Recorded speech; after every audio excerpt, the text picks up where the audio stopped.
Seguimos aquí en La Brújula por Radio La Luna y ya estamos en contacto con el economista Martín Calos, o Calós, él me dirá. ¿Qué tal, Martín? Buenos días, ¿cómo te va? Buenos días, Mario. Es Calos. Calos, perfecto. No sabía si por ahí lo estaba pronunciando mal, así que la primera fue acertada.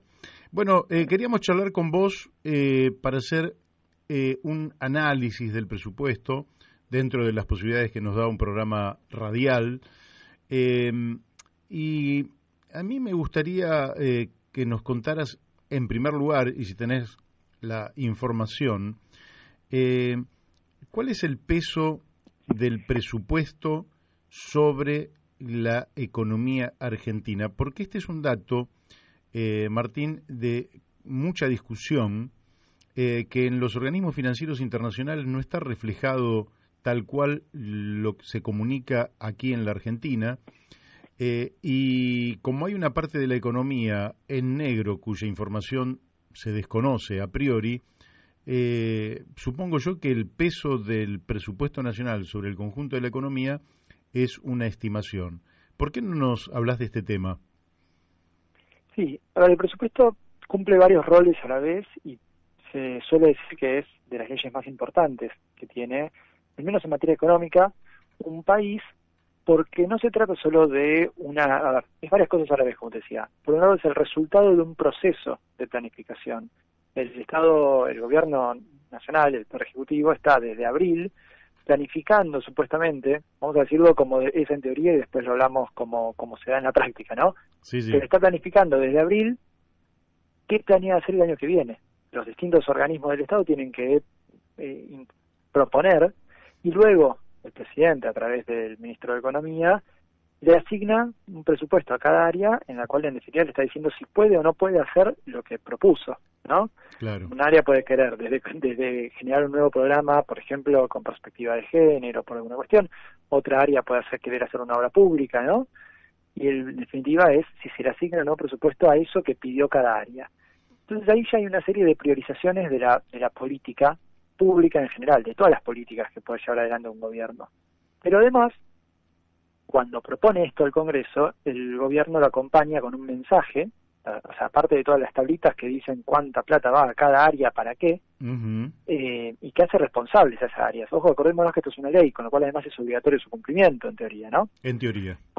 Además, lo acompaña con un mensaje que dice, bueno, lo hicimos pensando que va a pasar esto en el país. Entonces ahí tenemos, por ejemplo, los datos de que el presupuesto plantea un crecimiento del PIB del 4%, $1 a 131 pesos, ¿no?, por dólar, el dólar oficial, y entonces ya marca una pauta.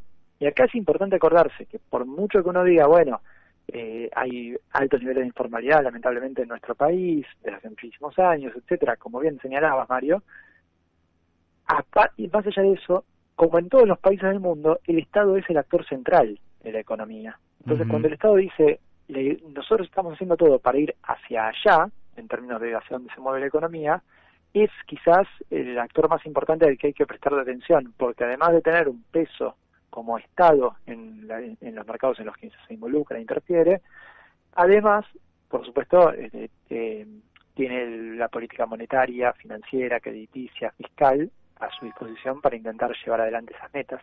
Y entonces ahí está la importancia del presupuesto como también generador de expectativas en toda la sociedad. Correcto. Si al presupuesto nacional, bueno, está bien, no me respondiste el peso específico, digamos, o el peso relativo. No te entendí entonces la pregunta. Yo te diría el porcentaje o el peso del presupuesto sobre la economía global, es decir, sobre el PBI, porque muchos dicen que tenemos un Estado gigante y desde mi personal punto de vista, no lo digo respecto de pero siempre que he podido analizar el tema, digo que estamos muy lejos de tener, tanto en términos relativos como en términos absolutos, un Estado gigante. En términos absolutos, si nosotros viéramos el presupuesto per cápita de la Argentina, veríamos que es muy pequeño en relación a otras naciones del mundo. Pero yo te preguntaba, porque siempre se dice que es el Estado el que no deja funcionar a la economía por el excesivo, por el estado elefantiásico que tenemos, al cual habría que sumarle también los presupuestos de los estados provinciales y municipales. No sé si tenés ese número, si no sigo con otra pregunta. No, a ver, sí, por supuesto no se puede saber el año que viene, porque eso depende del peso, del tamaño de la economía del año que viene. Pero estos años vienen más o menos en torno al 14% del PBI. O sea, el Estado en su gasto representaría más o menos ese número. La verdad es que siempre depende de muchas variables de cómo se consideren. Y acá hay una serie de cuestiones. Más allá de que uno dice, bueno, 14%, ¿es mucho o es poco? Pensémoslo en términos de lo que el Estado le da a la sociedad y lo que en todo caso le quita, ¿no? O cómo redistribuye esos recursos. Y ahí es cierto que hay un gran peso impositivo que recae sobre relativamente pocas empresas, porque uno podría decir, bueno, se recauda aproximadamente el 35% del PBI, pero como bien decías, hay toda una parte de la sociedad, de las empresas, etcétera, que al estar en condición no registrada ante la FIP, no están pagando todos sus impuestos. Sí pagarán IVA cuando compran algo, por supuesto, sí pagarán los impuestos que son a las transacciones, ¿no? El IVA, por ejemplo, de ingresos brutos, pero no pagarán ganancias, no pagarán bienes personales, etcétera, otros impuestos. Y entonces en esa evasión es donde puede haber una distorsión y que algunas empresas terminen pagando más de ese 35% y otras menos. Ahora bien, la pregunta es, ¿qué pasaría si no existiera ese Estado o si ese Estado fuera mucho más chico? Y la verdad es que si el mercado, las empresas por sí solas o las familias tuviéramos que hacernos cargo desde la obra pública hasta el sistema previsional, pasando por, en este momento, por ejemplo, de pandemia. Imagínate esta pandemia si no hubieras tenido un Estado que pudiera hacer un IFE o un ATP, ¿no? O el refuerzo de la tarjeta alimentaria o el refuerzo de la asignación universal por hijo. Digo, son políticas que son absolutamente necesarias. Entonces, en todo caso, lo que tendríamos que discutir es si hay alguna política que no creemos necesaria, esa discusión puede ser válida siempre, si hay alguna política que se podría hacer mejor, a menor costo o con un mejor alcance, pero pensar que el Estado es el que, así, en general, ¿no? Planteado como premisa, que el Estado es el que aplasta a la sociedad, es equivocarse, porque el Estado en algún sentido es el que permite que las empresas funcionen, el Estado es el que garantiza el sistema institucional en el cual vivimos, que es el que permite que las empresas incluso se apropien de sus ganancias. Entonces es medio mirarlo al revés, si uno lo piensa desde el lado de que el Estado expropia lo que las empresas harían por sí solas. Sí, claro, me parece totalmente correcto. Por otra parte, el Estado lo que toma, de una o de otra forma, lo devuelve a la sociedad. Es decir, no es que hay una sociedad por un lado y un Estado que fuga el dinero. El Estado, de una o de otra manera, le devuelve a la sociedad. Mi pregunta siguiente tiene que ver con, dentro del mensaje que vos estabas mencionando, es decir, dentro de lo que es el presupuesto, hay una tablita que es el gasto realmente efectuado hasta el 31 de mayo del 2021. Es decir, que es bastante representativo de los gastos que se podrían proyectar a todo el año. Y en esto hay en promoción y asistencia social y seguridad social un 53%. Es decir, que dentro de los servicios sociales, la promoción y asistencia social y la seguridad social suman un 53%.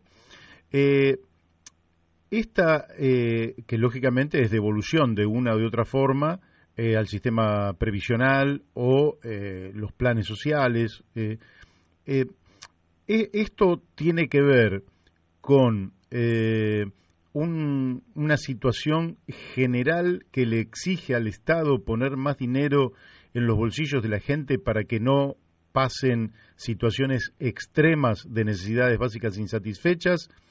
Es la manifestación del fracaso de un proyecto que no le está dando de trabajo al 100% de las personas.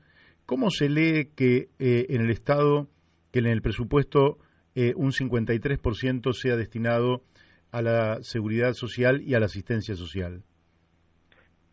las dos hipótesis que planteas son correctas, cada una a su nivel. Y te agregaría incluso que ese número probablemente sea bajo, porque al tomarlo hasta mayo hay factores que suelen pasar, ¿no? Por la mitad de año y a fin de año suele haber, así como hay un aguinaldo, suele haber algún tipo de extra, por ejemplo, bueno, en las jubilaciones, en algún bono, ¿no? Claro. Donde que te suele subir ese número. Y es cierto, la mayor parte del gasto que ejecuta el gobierno nacional va destinado al sistema previsional y a la asistencia social. Y ahí, obviamente, está la discusión que se volvió a plantear en muchos medios de comunicación en esta última semana, de si los planes sociales hay que convertirlos en trabajo, lo cual es una conversación mal planteada, porque muchos planes sociales implican hoy una contraprestación de quien los recibe, ¿no? Uh-huh. En trabajo. Y porque además, por esa cantidad de guita, nadie podría esperar que alguien trabaje, ¿no? Es mucho menos que un sueldo mínimo. Claro. Entonces, habría que, si uno quiere repensar todo el esquema, hay que repensar todo el esquema en serio. Y es cierto que de alguna manera es un reconocimiento por parte del Estado de que necesita paliar los efectos, sobre todo con la crisis que estamos viviendo, ¿no? La pandemia, que profundiza la crisis que Argentina ya traía de todos los años previos. Con esa magnitud de crisis, el Estado está reconociendo que necesita paliar el efecto y ayudar a las familias a llegar a fin de mes, porque si dependemos solo del trabajo creado de manera privada, no llegamos. Como sociedad estaríamos con una sociedad con un estallido social importantísimo. Eso es un problema y ahí va entonces la asistencia social. Pero también esto es un viejo debate. Te podría traer a colación a Raúl Prebisch en los 50 y 60 planteando esto. O sea, que imagínate que podés encontrar literatura de 60 años planteando esto. Si Argentina, en el derrotero que ha hecho, no se pensó a sí misma como un país con derechos sociales de avanzada, pero cuya estructura productiva la hemos ido deteriorando con la política económica que hemos tenido en estos últimos 50 años, ¿no? Más tirada a lo neoliberal, podríamos decirlo para simplificar. Sí, claro. Esa política y con este deterioro que le hemos dado a nuestra estructura productiva y por tanto el entramado social y laboral, no estás pensando un país con muchos derechos y poco desarrollo. Pero acá el problema entonces es la poco desarrollo, o al revés, hasta el subdesarrollo que hemos tenido en estas décadas. En Argentina, vamos a tener un montón de números, voy a decir uno solo.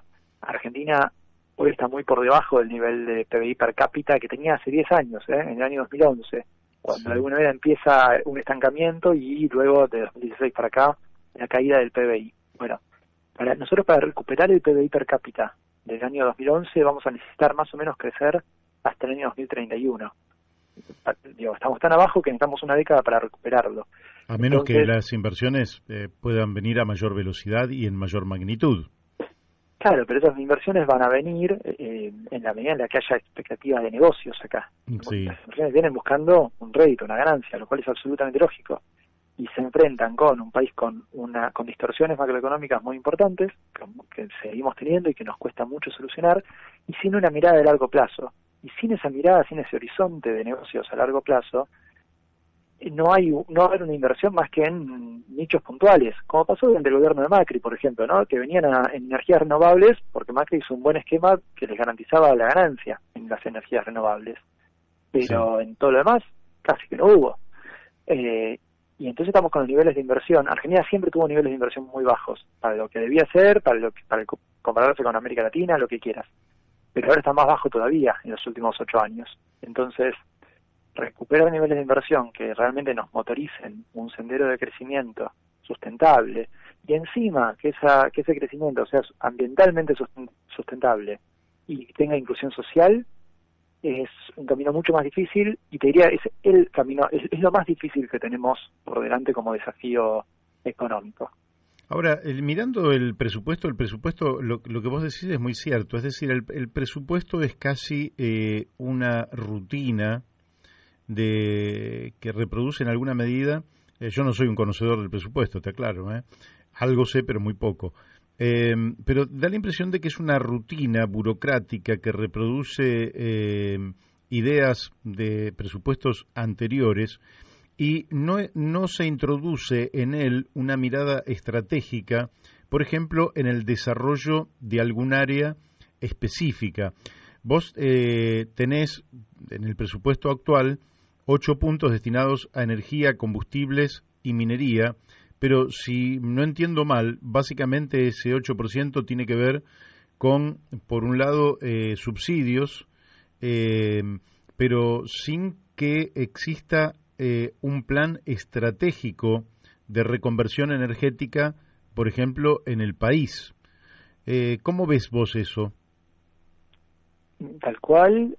Te agregaría algo que me quedó pendiente de una respuesta anterior antes, que es, recordemos siempre que desde la dictadura cívico-militar de los 70 primero, y luego, bueno, incluso en verdad desde antes, desde la década del 70, vamos a decirlo, y luego con Menem, la salud y la educación se pasaron a las provincias, por eso también quedó tanto peso del sistema de seguridad social en el Estado Nacional, porque grandes gastos como son pagarle los salarios a los maestros y maestras y a los profesionales de la salud, quedaron en las provincias. Digo, son gastos importantes que la nación se sacó de encima. Uh-huh. Pero bueno, ahora sí, yendo a lo que me preguntabas, sí, efectivamente, si bien el presupuesto debería ser esta planificación, y entonces debería incluir una planificación de largo plazo, lo que nos falta en Argentina es el largo plazo. Ahí falla la política, la definición de las políticas, porque el presupuesto en definitiva se plantea año a año. Tiene una mirada a un par de años, le incluye en el mensaje, en algunos gastos, en algunas obras que ya plantea que se van a ejecutar durante varios años, cual está bien. Pero en definitiva el presupuesto es una autorización legal para gastar en determinadas cosas el año próximo. Si eso va en línea con un plan estratégico, es algo que deberíamos estar debatiendo en esos niveles de la política, ¿no? Claro. Está siendo propuesto por los dirigentes políticos y las dirigentes políticas, y debería estar siendo avalado en algún tipo de debate social, sea en el Congreso a través de los representantes o para quienes creemos en algún tipo de democracia más directa, en alguna instancia de participación. Bueno, entonces, eso es lo que está fallando. No podemos saber en el próximo presupuesto si va a haber una transformación, por ejemplo, hacia energías renovables, una transición del esquema actual muy basado en energías fósiles hacia energías renovables, porque no existe todavía esa política pensada, plasmada en algún tipo de plan y consensuada.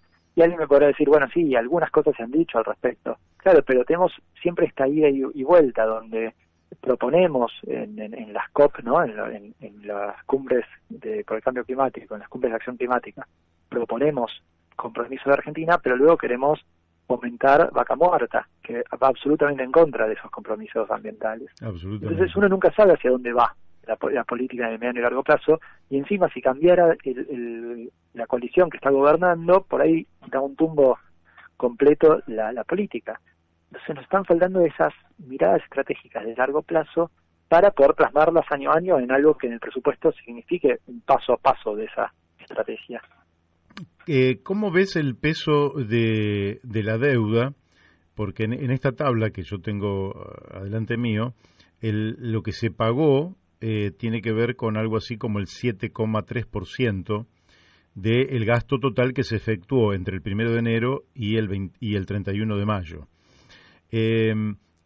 ¿Cómo estás viendo? Porque esto tiene dos dimensiones. Uno, lo que real y efectivamente se paga, y otro, la evolución, el volumen global de desarrollo de la deuda, que da la impresión de ser una bola de nieve que en la Argentina nunca logra pararse y que pesa sobre el presupuesto, no genera beneficios a nivel de inversión, y en todo caso es la fuente mayor de desinversión que tiene el país, al tiempo que pone nubarrones llenos de granizo en el horizonte.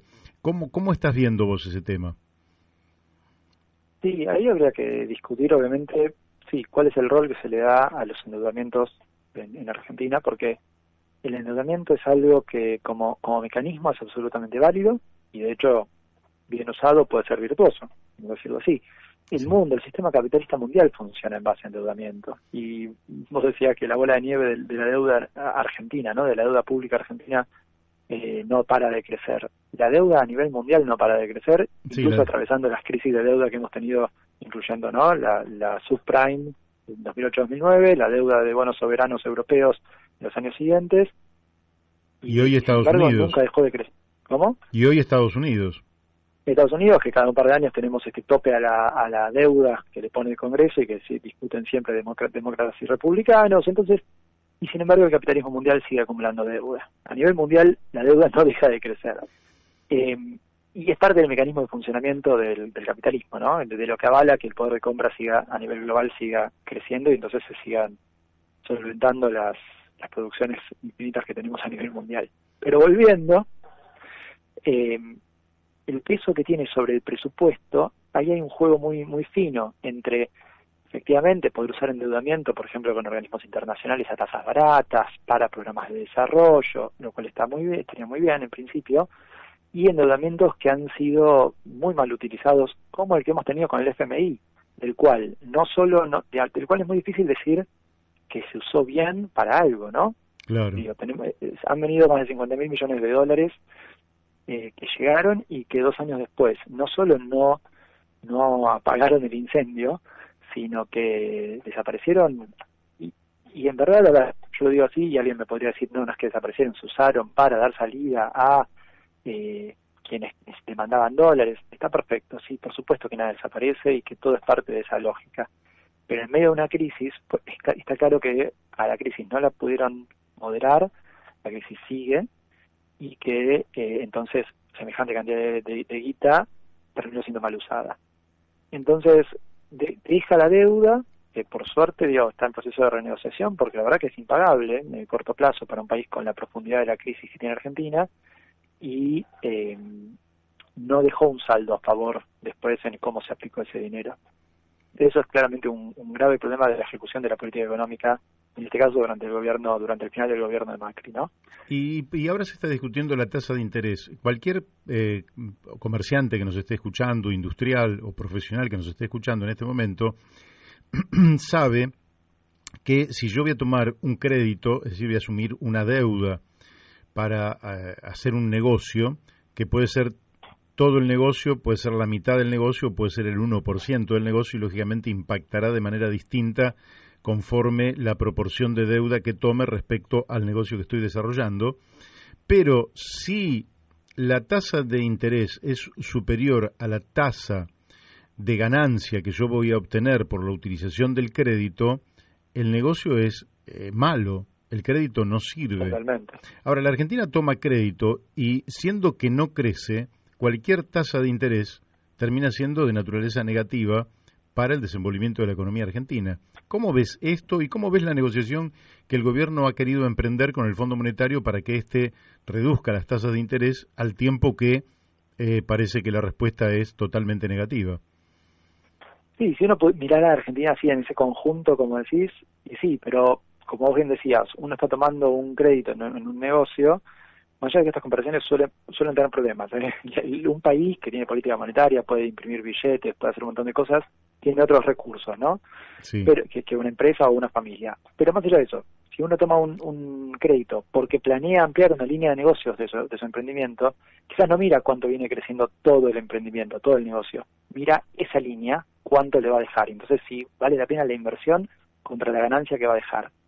A nivel país, a nivel social, eso es mucho más difícil, porque si el programa para el cual nos vamos a endeudar es, por ejemplo, por decir algo, hacer mejoramiento de barrios en todos los barrios más precarios de la zona norte del país, ¿sí? Por decir algo, Sí. Y ese crédito viene financiado por el Banco Mundial o por la Corporación Andina de Fomento a una buena tasa, ¿y cómo uno calcula qué ganancia le deja como sociedad? Bueno, para eso se toma deuda. Ahora esa deuda no sería más inteligente tomarla en pesos que en dólares. Sí, pero en Argentina tenemos el problema de que tenemos un mercado financiero sumamente chico, muy chico, realmente de los más chicos del mundo en comparación con el tamaño de la economía argentina, y entonces si el Estado sale a tomar tanta deuda como necesitaría, punto uno, no le alcanza, y punto dos, le saca ese dinero al sector privado también. Entonces, Argentina realmente necesita que el capital no venga solo de adentro de Argentina, porque la economía argentina viene muy chica, de hace muchos años. Entonces necesitas, para realmente crecer y competir con los grandes capitales mundiales, necesitas grandes capitales.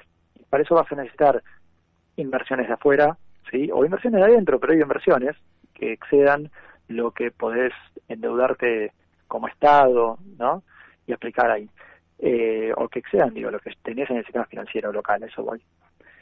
Pero a lo que iba un poco ahí es a que en definitiva de lo que se trata, por ejemplo, el acuerdo con el FMI, el préstamo que nos da el FMI, si hubiera redundado en que la crisis se cortaba de cuajo y entonces podíamos empezar a crecer nuevamente, por ahí terminaba siendo un gran negocio. Lo que pasa es que para eso había que tener una política económica, que no fuera solamente, bueno, le pido ayuda al FMI y rezo, básicamente.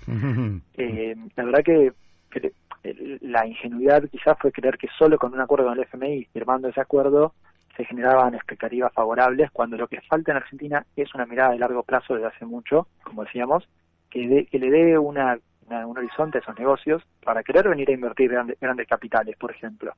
Entonces, terminó siendo un pésimo negocio el acuerdo con el FMI y ese préstamo porque nos endeudó sin cortar la crisis. Pero si se hubiera hecho de otra manera, que no podría, debería haber cambiado muchísimo de todo lo que fue esa negociación. Pero si hubiera logrado cortar con la crisis y empezar un proceso de crecimiento, quizás valía la pena, porque entonces ahí sí tenés una ganancia como sociedad, ¿no? Claro. Ahora, nosotros tenemos en estos momentos, voy a las últimas dos preguntas por razones de tiempo.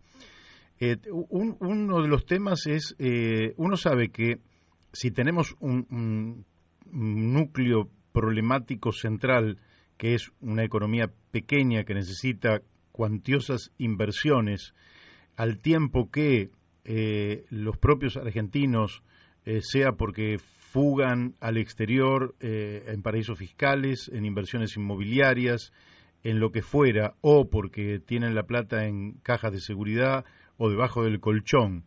Pero recuerdo que hace unos 3 años atrás lo escuché a Orlando Ferreres decir que hay más de 400.000 millones de dólares de argentinos, de los cuales si se recuperara una parte de todo eso sobre la base del principio de garantizar seguridad, tasa de ganancia y previsibilidad, podríamos obtener que el retorno o la salida de ese dinero para que, saliendo debajo de los colchones, por decirlo de alguna manera, vaya a inversiones productivas. ¿Cómo ves esa posibilidad en el futuro? Con Macri, por ejemplo, que prometió lluvia de inversiones, no ocurrió. Con este gobierno tampoco ocurre, y con el anterior a Macri, en la etapa en que Kicillof era ministro de Economía y Cristina presidenta, también teníamos una baja tasa de inversión. ¿Cómo ves vos la posibilidad de generar un canal de inversión para ese dinero que en última instancia ya no son extranjeros alejados de la Argentina, sino que son básicamente argentinos que se han protegido retirando dólares del sistema en función de las inseguridades, de la imprevisibilidad y de la falta de negocios que hay en la Argentina? Sí, por un lado, punto uno, yo me permito una disquisición metodológica. Yo creo que ese número de 400.000 millones de dólares está muy exagerado porque no considera, por cómo se calculó ese número. Que no es culpa de Ferreres para nada, sino que los números dicen eso y el problema es que se hacen sumando cuánto el Banco Central no sabe a dónde está cada año de los dólares que los argentinos han comprado, y sin embargo muchos de esos dólares pueden haber sido gastados en viajes al extranjero, etcétera, y ya no están disponibles, ya no los tienen los argentinos. Pero bueno, acumulados a lo largo de los años, si suponemos que no se gastó ninguno, sí, básicamente da 400.000 millones de dólares. Ahora bien, si decías, pudiéramos recuperar sí, un 25% de eso, serían 100.000 millones de dólares, serían de un impacto increíble. Sí, así estamos hablando de la décima parte, y de que ese número también es la mitad. El punto es que efectivamente cualquier aporte de esa magnitud implicaría que hay de golpe una confianza en que en Argentina esa guita va a rendir, ¿sí? Que no hay que protegerse de Argentina, sino que hay que invertir en Argentina. Y eso no es cuestión de un gobierno o de una promesa, porque acá medio como sociedad ya aprendimos que ningún gobierno nos salva de la sucesión de crisis que Argentina tiene. Entonces, ¿qué necesitamos? Una sucesión de gobiernos que no tengan crisis. En definitiva es eso lo que estamos buscando. No solo porque ojalá no tengamos más crisis, sino porque en el momento en que dejemos de tenerlas, vamos entonces también a empezar a confiar y a volver a atraer esos dólares que hemos como sociedad ido resguardando de la macroeconomía argentina. pero que se vuelve un poco acá el perro que se muerde la cola, porque vos me dirás, bueno, si vinieran esos dólares podrían invertirse en un crecimiento, un desarrollo, un círculo virtuoso que entonces evitaría las crisis a futuro. Y sí, también es cierto. Un poco el punto es empezar a mostrar ese horizonte, empezar a de a poco, bueno, por ahí no vienen 20.000 millones de dólares de esa guita que decías de un saque, pero por ahí con las primeras medidas, empezando a mostrar un horizonte en algunos sectores, con una cierta previsibilidad en términos fiscales, monetarios, etcétera, de acá a algunos años, bueno, vienen 2.000 millones, y en 2 años vendrán otros 2.000 porque vieron que la cosa salió bien para los primeros 2.000 millones. Claro. Digo, Y este lamentablemente acuerdo... hemos caído en tantas crisis que hay que empezar a generar esa confianza, y no simplemente en un abstracto de, bueno, hablar de clima de inversión o de confianza de empresaria, sino que realmente empecemos a confiar en que la inflación va a empezar a calmar año tras año, una vez un poco más cada vez, que va a haber crecimiento y no vamos a tener crisis, y que entonces no vamos a tener que estar preocupados por nuestros laburos. Es muy difícil lo que estoy diciendo porque venimos de demasiadas décadas de una historia distinta. Y este acuerdo que plantea Sergio Massa para después de las elecciones, donde se pudieran poner las fuerzas mayoritarias de acuerdo en 10 puntos, ¿cuánto pensás que puede repercutir sobre justamente esa predisposición a la inversión, que es lo que está faltando en la Argentina? Pero sí, sin duda, son primeros pasos, porque se trata un poco de entender que todas, como sociedad, podamos entender hacia dónde está yendo nuestro país, y que además el próximo no lo va a cambiar, porque acá tenemos este juego donde quien viene puede prometernos hacia dónde va el país por 4 años y si todo sale bien, ¿no es cierto? Sí, claro. Hay que empezar a generar esos consensos y mostrar que se pueden implementar. El día que se firme este acuerdo, si es que se logra, analizaremos esos 6 puntos, por un lado, diremos, bueno, entonces esto debería ir hacia acá, pero igual mantendremos todos y todas las reservas de a ver si en 4 años el que viene hace esto efectivamente, o si en 2 años la próxima crisis, en vez de manejarla con estos 10 puntos y criterios que hemos acordado, el que está de presidente no decide ir por otro camino. Entonces, como todavía tenemos mucho lugar a la improvisación y a los cambios de rumbo, vamos a seguir evaluando paso a paso el cumplimiento de cualquier consenso al que lleguemos hoy. Pero ese consenso puede ser muy necesario, esté firmado en un papel o esté simplemente planteado como, bueno, empecemos a dirimir la eterna puja entre distintos sectores de la economía argentina donde ninguno gana, entonces estamos siempre yendo de un lado al otro, ¿no? Uh-huh. Y empecemos a definir el proyecto de país que queremos. Bueno, ahí lo tenemos que dejar porque se me fue el tiempo y ya tengo otro invitado ahí en el teléfono. Me hubiera gustado charlar otras cuestiones más, pero lo dejamos para la próxima, Martín. Encantado, Mario. Un placer como siempre. Bueno, te mandamos un fuerte abrazo desde aquí y te agradecemos. Hasta la próxima. Hasta la próxima. Bueno, hemos hablado con el economista Martín Calos, y ustedes lo han escuchado. Muy, muy interesante sus observaciones sobre el presupuesto nacional.